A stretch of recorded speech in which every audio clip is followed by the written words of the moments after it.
Hello friends, मैं Dhirendra Kumar Rao study point में आपका स्वागत करता हूं। आज मैं आप लोगों को बताऊं आधुनिक भारत का इतिहास, भारत में यूरोपीय कंपनियों का आगमन। देखिए, आधुनिक भारत के इतिहास की बात कही जाती है तो इसमें जो है कि मुग़ल साम्राज्य का जो अंत है, अंतिम शासक औरंगज़ेब जहाँ से पतन स्टार्ट होता है वहाँ से स्टार्ट होता है, और भारत में यूरोपीय कंपनियों का जो आगमन होता है, ये दोनों ही आधुनिक इतिहास के अंतर्गत आते हैं। तो अभी सबसे पहले मैं आपको बताऊंगा भारत में यूरोपीय कंपनियों का आगमन। तो हम जानते हैं सबसे पहले भारत में यूरोपीय कंपनियां जो आई, देख लेते हैं। देखिए, यहाँ पे जो चित्र हमारा दिखाया गया है, चित्र में दिखाया जा रहा है कि भारत के समुद्री मार्ग की खोज। ऐसा नहीं था कि उस समय जब आए पुर्तगाली आए, भारत में खोज की, तो क्या भारत से व्यापार नहीं हुआ करता था? भारत से व्यापार बहुत पहले से जो है कि यूरोप से हुआ करता था, लेकिन वह जो है समुद्री रास्ते नहीं होता था, वह स्थल मार्ग से होता था।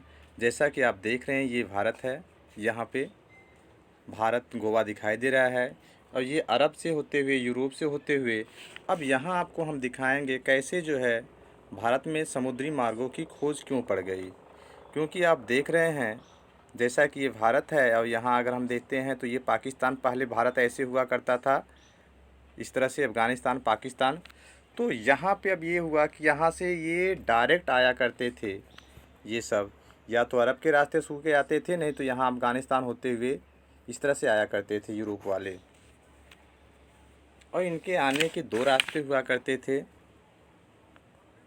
एक तो ये अरब के खाड़ी से भी होके आते थे, ऐसे इस तरह से ऐसे होके यूरोप के लोग इस तरह से ऐसे चले आते थे, और दूसरा ज़मीन के रास्ते से। लेकिन यहाँ पे जब ध्यान देना ये है कि यहाँ पे अरब वासियों से हो के व्यापार, अरब से हो के व्यापार होता था। कुछ समय हुआ, 1453 ईस्वी में तुर्कों ने कुस्तुनिया पे अधिकार कर लिया, और जब अधिकार कर लिया यहाँ पे, तो पुर्तगालियों का आना जाना यहाँ से, मतलब जो भी थे यूरोप वासियों का आना जाना बंद कर दिया। उन्होंने कहा कि जो भी चीज़ आपको चाहिए भारत से, वह आप यहाँ से डायरेक्ट नहीं खरीद सकते, आप हमें दीजिए, हम यहाँ से लाएंगे, और आप हमसे क्रय करके, जो डायरेक्ट व्यापार वो करते थे यूरोप वाले, तो डायरेक्ट व्यापार क्या हुआ, बंद कर दिया इस पे कब्जा करके। तो यहाँ पे जब कब्जा कर लिया गया, तो यहाँ पे बंद कर दिया गया, तो इन लोगों ने सोचा, यहाँ के जो यूरोप के जो व्यापारी हैं, इन लोगों ने सोचा क्या हमारा व्यापार अब भारत से नहीं हो पाएगा। तो उन लोगों ने भारत से व्यापार करने के लिए समुद्री रास्तों की खोज करना शुरू किया। अब आपको दिखाते हैं। देखिए, यहाँ पे समुद्री रास्तों की खोज करना शुरू किया था।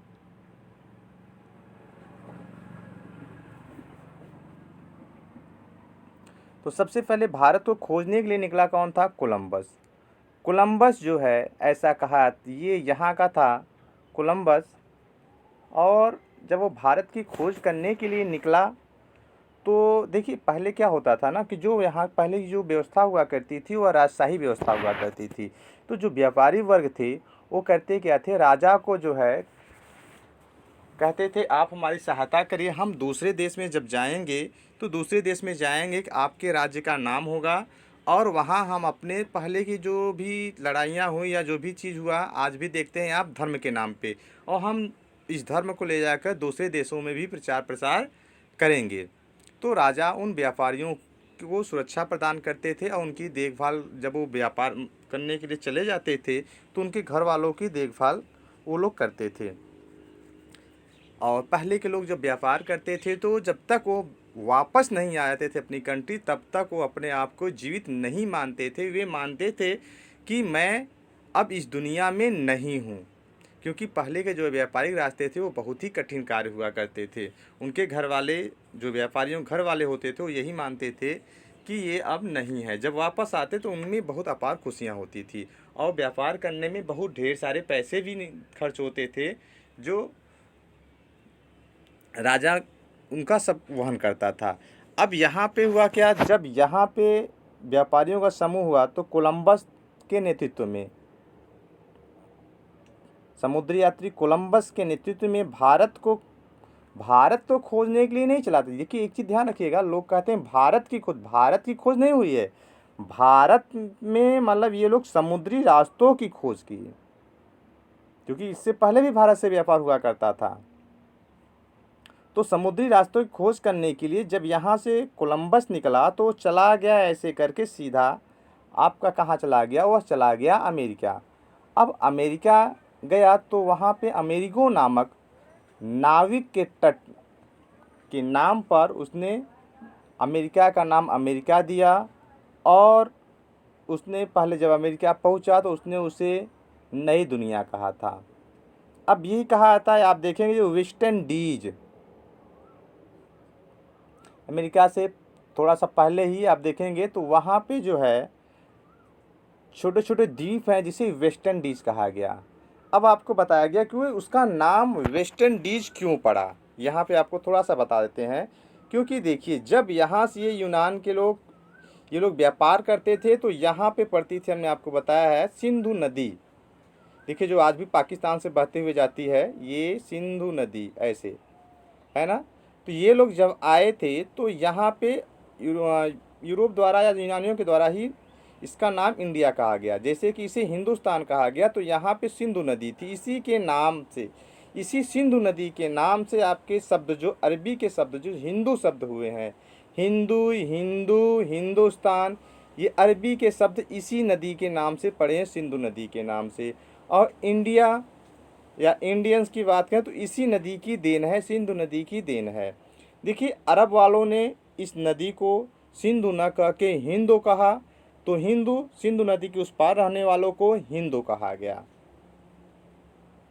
और यूनानियों ने सिंधु को सिंधु न कहकर इंडो कहा, और इसके उस पार रहने वाले को इंडियन कहा, अर्थात वहीं इसको इंडिया कहा गया। इंडो से इंडिया बना। तो इसीलिए अब देखिए यहाँ पे ये अगर यूरोप की बात कही जाए तो आप ध्यान दीजिएगा, यहाँ पे ये यूरोप है। अब इसके यूरोप किस दिशा में है देख रहे हैं, ये पूरब की दिशा में है। और इस साइड में कौन सी दिशा है, ये पश्चिम दिशा है। तो अंग्रेजी में क्या होता है देखिए, वेस्ट हो गया। उसके बाद वेस्ट इंडीज कहा जाता है, अर्थात कि पश्चिम। कुछ मिलते जुलते उन लोगों को समझ में आया था कि यहाँ कुछ मिलते जुलते भारत जैसा है, तो उन्होंने इसे वेस्ट इंडीज नाम दिया था, वेस्ट इंडीज। बाद में भारत की खोज हो चुकी तो सबसे पहले तो सोचे भारत यही है, लेकिन उसके बाद हुआ नहीं, जब भारत की यहाँ खोज हुई तो हुआ नहीं, ये वेस्ट इंडीज है। अब इसी पे, और ये जो मैंने आपको बताया कि जो कोलंबस था, कोलंबस कहा जाता है स्पेन का था, स्पेन का नाविक नहीं। स्पेन का अगर कहा जाए तो कोलंबस स्पेन का नहीं था। कोलंबस जो है वह इटली का था, उसका जन्म जो है इटली का था। और वह स्पेन के राजा के द्वारा जो है खर्चे पर भेजा गया था इंडिया की खोज करने के लिए। इसलिए उसको कहीं कहीं बुक में मिलेगा आपको वह कहाँ का था, तो स्पेन का था। लेकिन वास्तविक अगर उसकी जन्मभूमि कही जाए तो वह जो है इटली का था। अब यहाँ पे आया पुर्तगाल वाले। पुर्तगाल के जो व्यापारी थे ये भी बहुत साहसी थे। इन लोगों ने सर्च करना शुरू किया भारत का। तो आपको बता दें कि इन लोगों ने जब सर्च करना शुरू किया तो यहाँ पे देख रहे हैं, इससे पहले अगर कहा जाए कि पुर्तगाली यात्री जो था बार्थोलोम्यू डियाज, आपको बता दें, देखिए बार्थोलोम्यू डियाज सबसे पहले वो यहाँ तक आ चुका था। यहाँ देखिए आपको हम दिखाते हैं, यह स्थान है बार्थोलोम्यू डियाज, यहाँ पे आ चुका था।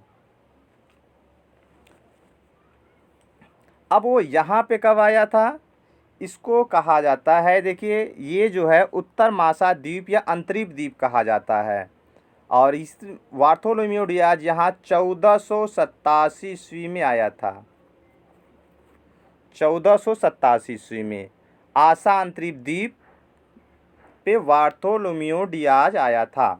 और इसे आसा अंतरिप द्वीप कहा गया कब, नवंबर 1947 को इसे आसा अंतरिक्ष द्वीप कहा गया।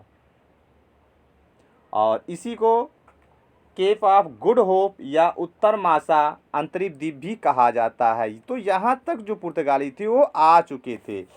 कौन पुर्तगाली आया था, एक चीज़ ध्यान रखना है आपको, कौन सा पुर्तगाली आया, तो बार्थोलोम्यू डियाज यहाँ पे आया था। अब देखिए यहाँ पे तो आया था, लेकिन अगर वास्को डी गामा की बात कही जाए तो वास्को डी गामा, ये आप देख रहे हैं कि कब उसने यात्रा प्रारंभ किया था।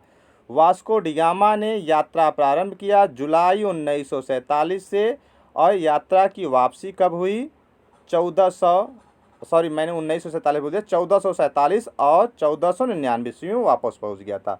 अब यहाँ पे देखना क्या, ये पुर्तगाल है। अब पुर्तगाल है तो यहाँ से वह चला, देख रहे हैं ये जो है पुर्तगाल से वो चला,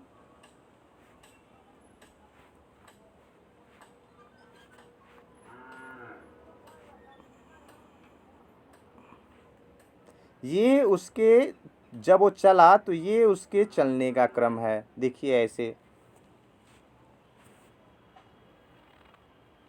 वास्को डी गामा की भारत समुद्री यात्रा, देख रहे हैं ये नाव जो दिखाई दे रहा है,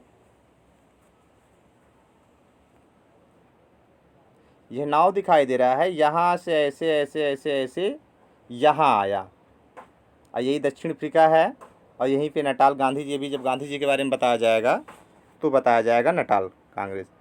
अब यहाँ पे जब वो आया, कौन आया, वास्को डी गामा। अब वास्को डी गामा आया तो गुजरात, देख रहे हैं आप, ये गुजरात है, गुजरात। गुजरात का एक व्यापारी था जो था अब्दुल मजीद, यहीं पर वह मिला उनसे, वास्को डी गामा से। वास्को डी गामा से जब वह यहाँ पे मिला तो अब्दुल मजीद की सहायता से वह यहाँ से, देख रहे हैं, यहाँ से वह अब्दुल मजीद की सहायता से इस तरह से वह यहाँ तक पहुँचा।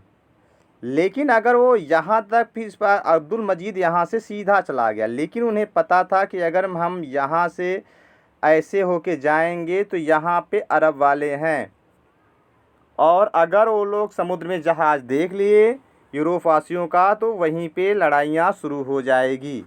इसलिए वो उनके डर से उस साइड नहीं जाके और वो यहाँ चल दिए, इस साइड यहीं से मुड़ लिए, और यहाँ से मुड़ लिए तो यहाँ जाकर फिर काली कट के बंदरगाह पे वो पहुँचे। अब पहुँचे कब, तो देखिए कहाँ पहुँचे हैं, कप्पर डांगू बंदरगाह, काली कट का बंदरगाह जिसे कप्पर डांगू कहा जाता है। यहाँ पे 20 मई 1498 ईस्वी को वास्को डी गामा पहुँचा। जब यहाँ पे वास्को डी गामा पहुँचे तो यहाँ के जो राजा थे, जिनकी पैतृक उपाधि, राजा का नाम जमोरिन नहीं है, ध्यान रखिएगा, राजा जो था यहाँ का उनका नाम जमोरिन नहीं है। यहाँ के तत्कालिक हिंदू राजा, उस समय के जो राजा थे हिंदू, तो उनके जो पैतृक उपाधि थी वह थी जमोरिन। तो उन्होंने वास्को डी गामा का क्या किया, स्वागत किया। अब यहाँ से जब वो वास्को डी गामा यहाँ से फिर वापस गया, जब वो यहाँ से वापस जाता है तो देखिए इसी तरह से रास्ते से वापस जाता है, और फिर वो, अब वह इस तरह से गया वापस।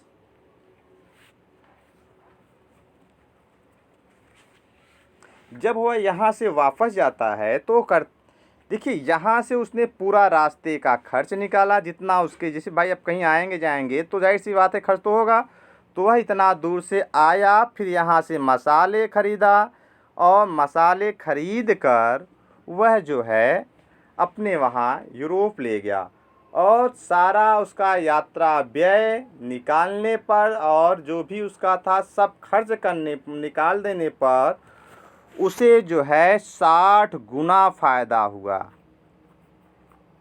60 गुना। अगर ये कहा जाए कि 60 गुना का तात्पर्य हो गया कि उसने अब यहाँ से मसाले खरीदे कितने में थे, अगर ये कह दिया जाए कि वह यहाँ पे मसाला 50 पैसे में ख़रीदा था और 50 पैसे का मसाला ख़रीदा, 50 पैसे 25 पैसे उसकी यात्रा आने में और 25 पैसे जाने में ये खर्च हुआ, तो कुल टोटल कितना हो गया? ये हो गया आपका 1 रुपया। जब 1 रुपया हो गया तो उसको बेचा गया, कितने में बेचा गया? सब कुछ हो गया 1 रुपया, तो बेचा गया 60 रुपये में, एक जिसका 60 गुना जो है उसको फ़ायदा हुआ। अब यहाँ पे ध्यान देना है कि जब ये पुर्तगाली आए तो अन्य जो थे, अन्य यूरोपीय व्यापारी, वो भी देख के उनको भी लगा कि नहीं, हमें भी व्यापार करना है जब इतना ज़्यादा अत्यधिक फ़ायदा है। अब रही बात, देखिए हमें थोड़ा सा ये जान लेना है कि ये लोग मसाले का करते क्या थे। यहाँ से जो मसाला इतना ले जाते थे तो ये करते क्या थे? तो आपको पता होना चाहिए कि जो यूरोप है वह, वहाँ की जो जलवायु है वह ठंड जलवायु है, वहाँ पे सर्दी अधिकतम पड़ती है और वहाँ के लोग इसलिए गर्म रहने, शरीर को गर्म करने के लिए मसालों का प्रयोग, अर्थात कि ऐसा कहा जाए मसालों के साथ साथ वो मांस आदि वगैरह का प्रयोग ज़्यादा करते थे, जिससे मसाले में लपेट कर रख देते थे तो वह खराब भी नहीं होता था। अब देखिए यहाँ पे यूरोप आया, यूरोप से जो है कौन सा आया? पुर्तगाली आया। पुर्तगाली के आने के बाद अब कहा जाएगा पुर्तगाली, अब देखना ये है कि सबसे पहले पुर्तगाली आए, लेकिन हमें थोड़ा सा ध्यान देना है कि यहाँ पे सीरियल से कौन कौन से व्यापारी आते हैं। तो पुर्तगाली आता है, उसके बाद डच आते हैं, डच, पुर्तगाली के बाद डच आए, डच के बाद ब्रिटिश आए, ब्रिटिश, उसके बाद डेनिश आए, डेनिश, डेनिश,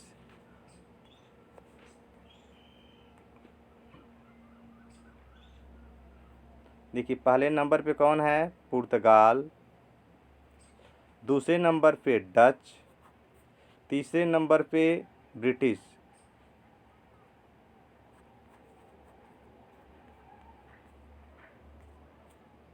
और चौथे नंबर पे आए हैं आपके डेनिश,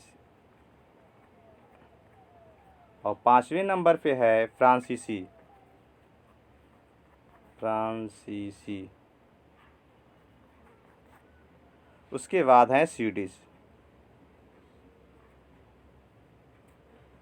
ये इनका आने का क्रम है, ध्यान रखना है कि आने का क्रम है। इनमें अभी कंपनियां भी पूछी जाएगी कि कौन कौन सी कंपनी पहले स्थापित हुई। तो देखिए पुर्तगालियों की जो कंपनी थी उनका नाम हुआ पुर्तगाली ईस्ट इंडिया कंपनी, इस्तादो व इंडिया। अब एक चीज़ आपको दिखा दे, देखिए यहाँ पे भी हमने आपको दिखाया था, वहाँ पे जो अमेरिका में गया था उसका नाम हो गया था वेस्ट इंडीज। देखिए वेस्ट इंडीज मतलब पश्चिम का इंडिया, और यहाँ अब इसे ये लोग क्या कहेंगे? इसे कहेंगे यहाँ पे देखिए पुर्तगाली ईस्ट इंडिया, अर्थात हमने आपको बताया कि ये पूर्व में है इसलिए इसको ईस्ट कहा गया है। पुर्तगाली ईस्ट इंडिया ये पुर्तगाल का है, और डचों का कहा जाएगा तो Dutch east India company, Danish का डेनिश ईस्ट इंडिया कंपनी, फ्रांसीसी का फ्रांसीसी ईस्ट इंडिया कंपनी, और स्वीडिश का स्वीडिश ईस्ट इंडिया कंपनी, और अंग्रेज़ों का जानते हैं आप अंग्रेजी ईस्ट इंडिया कंपनी।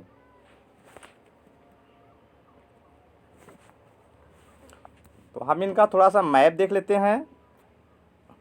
देखिए ये जो है इनके झंडे हैं, ये पुर्तगाली का झंडा है, ये फ्रांसीसियों का है। देखिए इसमें आने का क्रम आपको ध्यान देना है, आने का क्रम आया कौन कौन पहले था, आने का क्रम अगर हम देख लेते हैं तो व्यापारियों के आने का क्रम, तो सबसे पहले नंबर पे हमारा कौन सा है? देखिए पहले नंबर पे ये आया, दूसरे नंबर पे ये आया डच, तीसरे नंबर पे है आपका ब्रिटिश, और चौथे नंबर पे है आपका डेनिश, 5वें नंबर पे फ्रांसीस और 6वें नंबर पे है स्वीडिश।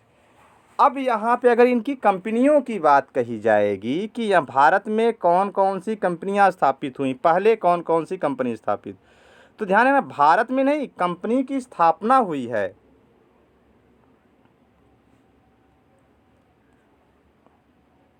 अगर कंपनियों की बात कही जाए तो ये देखिए, पुर्तगाल ईस्ट इंडिया कंपनी की जो स्थापना हुई थी वह 1498 ईस्वी में हुआ। पुर्तगाली ईस्ट इंडिया कंपनी की स्थापना सर्वप्रथम हुआ था और कहाँ हुआ था? कालीकट में। कालीकट, ये हो गया। और इसका क्या नाम है? इसकी जो कंपनी थी, इसकी कंपनी का नाम है पुर्तगाली ईस्ट इंडिया कंपनी। देखिए, पुर्तगाली ईस्ट इंडिया कंपनी। अब दूसरे नंबर पे हम देखते हैं तो यहाँ पे हुआ था 1600 ईस्वी में। देखिए, 1600 ईस्वी में east India company, east India दूसरे नंबर पे स्थापित होने वाली कंपनी थी ये। हाँ, इसकी स्थापना अगर कहा जाए, अब आपको थोड़ा सा ईस्ट इंडिया कंपनी आया है तो बता देते हैं। देखिए, ईस्ट इंडिया कंपनी की जो स्थापना हुई थी वह 31 दिसंबर को हुई थी। ईस्ट इंडिया कंपनी की जो स्थापना हुई थी, कब हुई थी? वह 31 दिसंबर को हुई थी। 31 दिसंबर 1600 ईस्वी को हुई थी ईस्ट इंडिया कंपनी की स्थापना। इस कंपनी का जो उपनाम था जॉन कंपनी था। इसका जो मुख्यालय था वह लंदन, ब्रिटेन में हुआ था। और स्वरूप इसका यह एक संयुक्त उद्यम अर्थात कि ज्वाइंट कंपनी थी।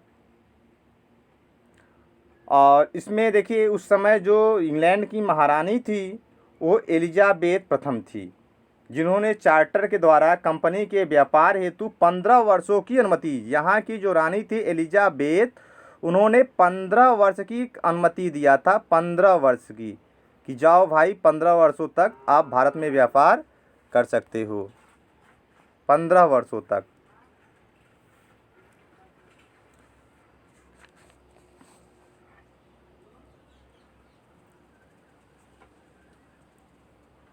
और जेम्स फर्स्ट जब आए तो उन्होंने व्यापार की अवधि अनिश्चित वर्षों के लिए बढ़ा दिया है। अब देखिए, मूल नाम अगर इसका कहा जाए तो ये 1599 ईस्वी में लंदन के मर्चेंट एडवेंचर नामक दल ने अंग्रेजी ईस्ट इंडिया कंपनी का जो नाम है, इसका नाम था the governor and company of merchant of London trading into the East Indies. और इसकी जो स्थापना हुई थी, अब देखिए यहाँ पे भी थोड़ा सा हमें ध्यान देना है कि ईस्ट इंडिया कंपनी की जो स्थापना हुई थी वो तो 1600 ईस्वी में हो गई। अब अंग्रेज़ों की जो फैक्ट्री थी, देखिए ये कंपनी हो गई एक तरह से, अब फैक्ट्री आएगी। अगर फैक्ट्री की बात करेंगे तो यहाँ पे आपको बता दें कि 1611, अब यहाँ पे भी आएगा एक तरह से अस्थाई, अस्थाई। 1611 ईस्वी में इसकी जो फैक्ट्री स्थापित हुई थी ईस्ट इंडिया कंपनी, अर्थात अंग्रेजों की जो फैक्ट्री स्थापित हुई थी मसूलीपट्टनम, मसूलीपट्टनम, अर्थात कि उसे मछलीपट्टनम भी कहा जाता है। और उसी के बाद 2 वर्ष बाद स्थाई कंपनी की जो स्थापना, स्थाई फैक्ट्री की जो स्थापना हुई वह हुआ 1613। और ये कहाँ हुआ? ये स्थाई जो फैक्ट्री स्थापित हुआ यह सूरत में हुआ है। चलिए अब देखते हैं। देखिए, डच ईस्ट इंडिया कंपनी, ये जो है नीदरलैंड, हॉलैंड की निवासी थे ये लोग। और इनका जो स्थापना हुआ था डच ईस्ट इंडिया कंपनी का, तो इन्होंने डच ईस्ट इंडिया कंपनी की स्थापना जो किया था वह 1602 ईस्वी में किया। यहाँ कब हुआ? पुर्तगाल का देखिए 1498 ईस्वी, 1600 ईस्वी ईस्ट इंडिया कंपनी, और 1602 ईस्वी में डच ईस्ट इंडिया कंपनी। उसके बाद डेनी 1616 में, देखिए 1616 में डेनिश ईस्ट इंडिया कंपनी हुई। फिर 1664 में आया, 1664 में फ्रांसीसी ईस्ट इंडिया कंपनी,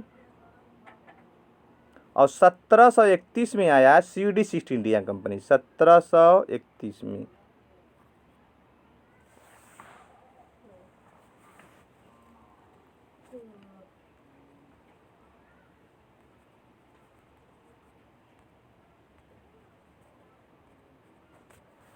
अब आपको हम दिखाते हैं कि यहाँ पे जो भी कंपनियाँ आईं उन्होंने कहाँ कहाँ पे अपनी स्थापना किया। जो फैक्ट्री आई, फैक्ट्री का स्थापना किया।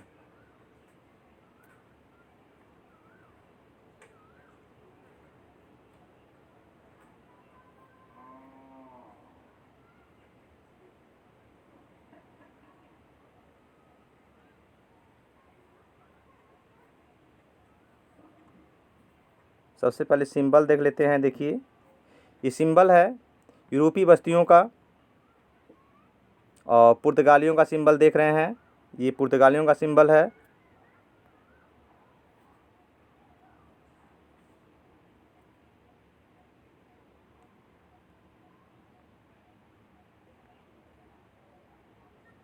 देखिए पुर्तगालियों का सिंबल है ये, यह पुर्तगाली हैं। तो सबसे पहले देखिए यहाँ पे कालीकट है, कालीकट में ये देखिए पुर्तगालियों का प्रथम फैक्ट्री हुई है। तो पुर्तगाली कहाँ कहाँ है देख लेते हैं। देखिए कालीकट में है, कोचीन में है, कोलंबो में थे ये यहाँ पे, और उसके बाद कन्नौर में, और फिर ये सिंबल देखिए नागापट्टनम में, और ये गोवा में, और ये सिंबल उसके बाद अंग्रेज़ बस्तियों का सिंबल कहाँ कहाँ है देखिए, ये मद्रास में है, ये अंग्रेज़ों का सिंबल है। और ये मसूलीपट्टनम है, यहीं पे अंग्रेज़ों ने अपनी सबसे पहली फैक्ट्री स्थापित की थी, जो हमने बताया आपको 1611 ईस्वी में। और उसके बाद फ्रांसीसियों का ये जो सिंबल है फ्रांसीसियों का है, और ये सिंबल जो है वह डच का है, और डेनमार्क का सिंबल यह डेनमार्क का है। तो देख लेते हैं हम कहाँ कहाँ जो है कि स्थापित हुआ है। देखिए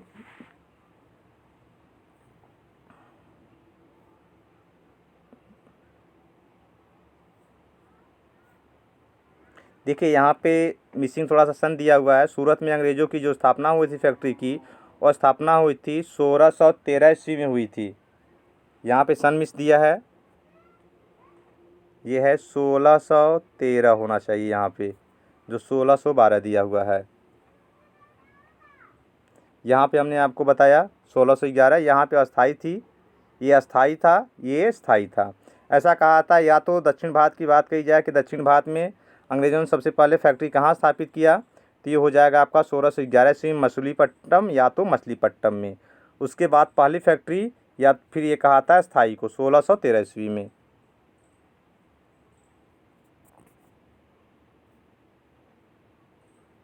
देखिए यहाँ पे हुगली में है 1600 अंग्रेज़ों की जो फैक्ट्री हुई है 1658 ईस्वी में, और कलकत्ता में भी हुई है। उसके बाद विशाखापट्टनम है,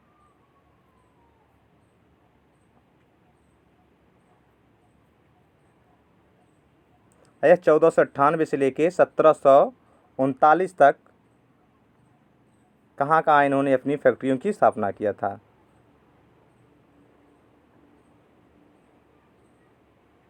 अब शेष नेक्स्ट वीडियो में आपको। Thank you for watching. अच्छा लगे तो लाइक एंड सब्सक्राइब ज़रूर करिएगा।